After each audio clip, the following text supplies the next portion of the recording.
Google, it seems, wants to get deeper into payments.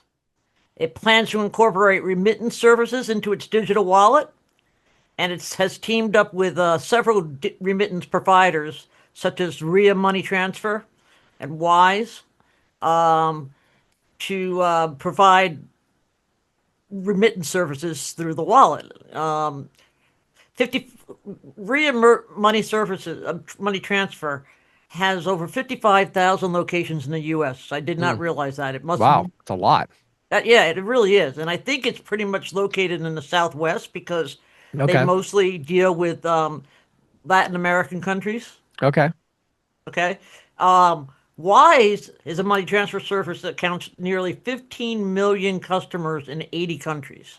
And so give our audience a flavor of like why, like what would people be using that for? So I use So my, I this go onto is my phone and like, yeah. right. You go to your phone and you're from Colombia and Mm, you're working in New Mexico. right. So the remittance services are the money transfers that you remit back home. Right. Right. Okay, or I've used it here, like years ago. My brother got stuck in Ohio. Ran out of Right. money, Right. and needed to get home. Didn't have money for gas, Right. so I could send him through Western Union, which is I was about to also a say, remittance service. right. And That's so I think anybody that's ever experienced that knows what a pain in the neck it is. And so it sounds like oh Google is trying to make this a lot easier. You can do it from your right. phone and you can send somebody Yeah, money I through mean, this. Yeah. normally you have to go like I remember I still see it. I'll go over to the grocery store and there's people waiting online to send money off to who knows Right. where. And then you have to fill out these little forms by hand. Yes. So to be Pain in able the to do neck. it all as part of your Google Wallet is a huge, Yeah, that would be really nice. Yeah. yeah. So initially at least Google Pay customers will only be able to send remittances to India, Brazil, Mexico, and the Philippines. Okay. But they're opening up more. They'll be opening up more markets, as they go on. Sure. The other thing that Google wants to do is incorporate buy now, pay later options into the autofill function on its Mm, Chrome browser. okay. For that, it's expanding its relationship with the BNPL firm Klarna. Oh, sure. Yep.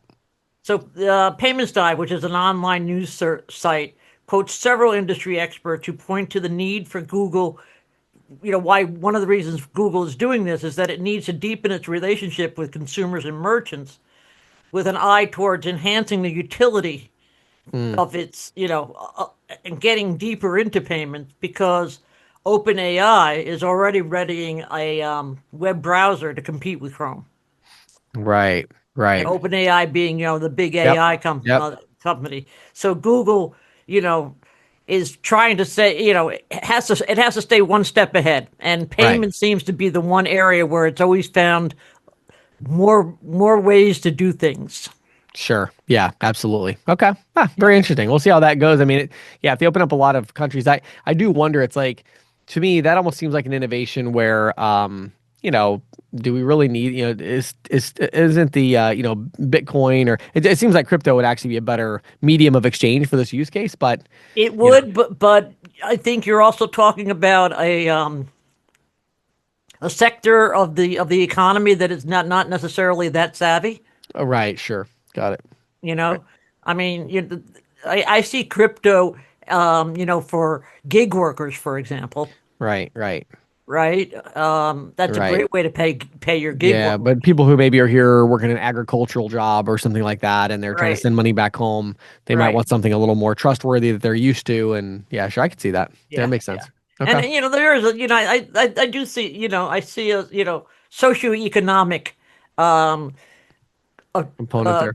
yeah, Sure. Yeah. between for some folks that are well heeled, yeah, let's do the crypto, Right. But for other people that are more afraid that crypto is going to lose value, I mean, look what has happened to Bitcoin just in the last couple of, Right. Right. right? I mean, Yeah.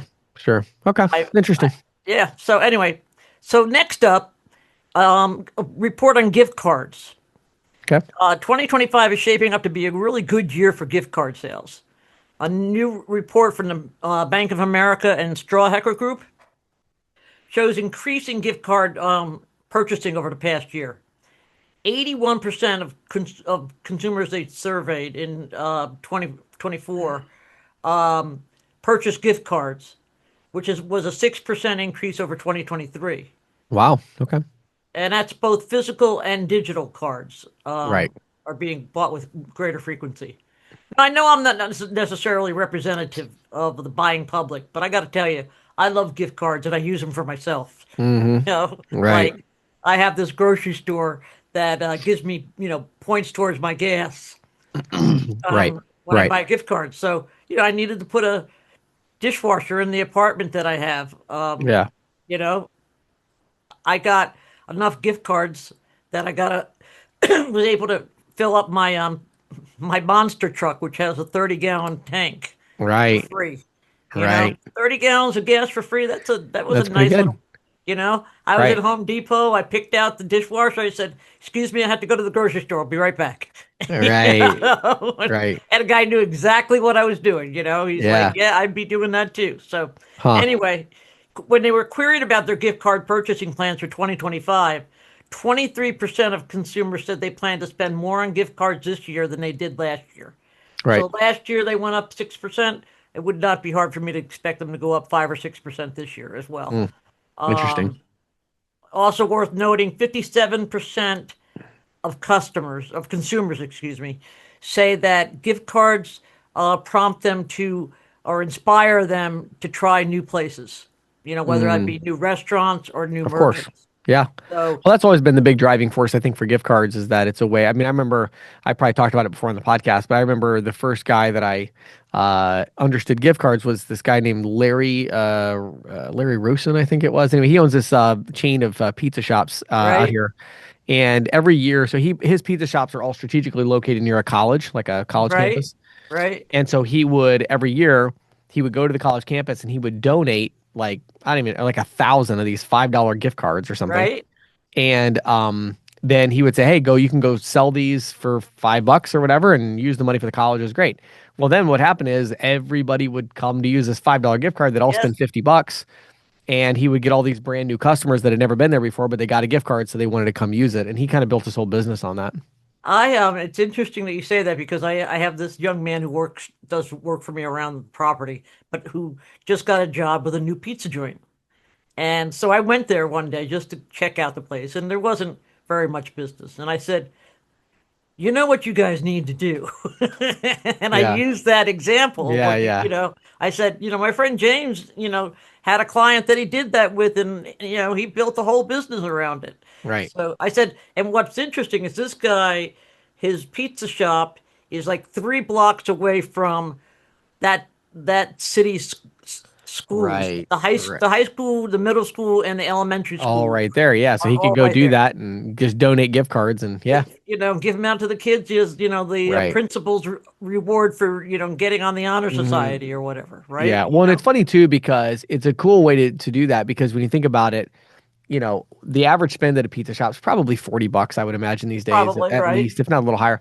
So you're like, okay, really, if you're giving out $5 gift cards, what you're really giving is this very small discount. It's like a 12% right, coupon is really what it is, but the school gets a chance to make some money off of it, so it works really well. and you're getting people in who you wouldn't never Right. necessarily get in.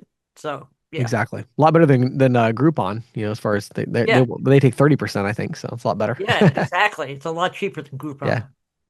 So the next up, I wanted to talk about debanking. Now, people don't might not understand what debanking is. It's also called de-risking, but it's basically the practice of closing or refusing to open accounts for individuals or organizations that are deemed too high risk. Mm. There was a thing a few years ago. I don't know if you remember Operation Choke Point.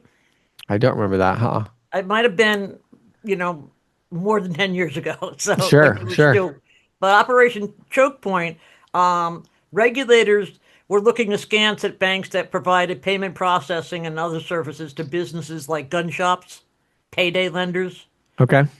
and more recently, debanking has been an issue with cryptocurrencies. Okay. Okay. So the president signed an executive order earlier this month that prohibits financial institutions from engaging in any politicized or unlawful debanking. Hmm. Okay. and it imposes numerous requirements on regulators and the Small Business Administration to ensure that banks and credit unions are not debanking. Hmm. And the reason I bring this up is that, you know, of course, I'm a news junkie, so I read Right. everything that comes over, right? Hmm. And I read all these executive orders out of the White House. I mean, not all of them, but I mean, at least Right. you check them Right. out. And it's very rare. I don't think I've ever seen an executive order out of the White House that specifically cited payment processing, Hmm. and which this one did. So, Huh. to me, that means it, and they did mention Operation Choke Point, so they obviously have that Hmm. in their mind. Right. And so I thought it was really interesting. I was doing some research on another project, and I went over to the Office of Comptroller of the Currency, which regulates the big national banks, Hmm. and I was looking at its handbook for examiners, and I noticed they had with big red marker had had etched out high risk businesses. Hmm. How to look at high risk businesses. Obviously, you Right. know, Right. so they, that's under the, for under the executive order, regulators and SBA has to have to identify instances of big banking of debanking, including businesses that were denied payment processing services. That Oh, was in wow. there.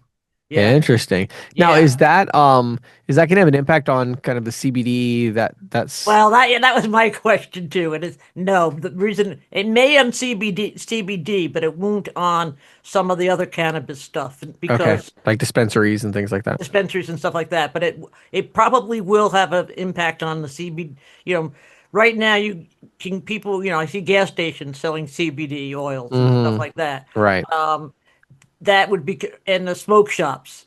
Some banks aren't gonna want to underwrite smoke shops. Well, they have to at least look at it Hmm. under Interesting. this. They have to at least consider it. They can't say no. Don't bring Hmm. us any smoke shops.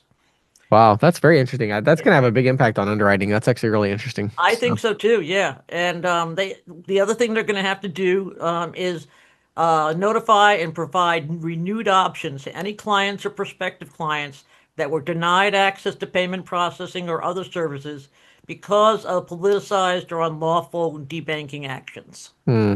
Now, So if politicized, I I mean, go ahead. I'm sorry. no, I was going to say so to clarify this, if I'm understanding correctly, it sounds like what we're saying is there are certain businesses who are still operating in a way where there's actually laws about their ability to bank, such as dispensaries and things of that nature. Right. Then there are other businesses who have legitimate financial risk components to their business. Right. So these could be any number of things, but you think about maybe a furniture store or an Right. online furniture store. Well, they have $1,000 average ticket and a high chargeback rate, and so in that case, a bank could say we don't want that because we don't want the financial risk. Correct. Then you could have other businesses like, let's say, a retail gun shop where there really isn't a big financial risk, but a bank says, well, I don't really want to have anything to do with guns. And so, Right. from a political perspective or whatever, I don't want to have anything to do with that.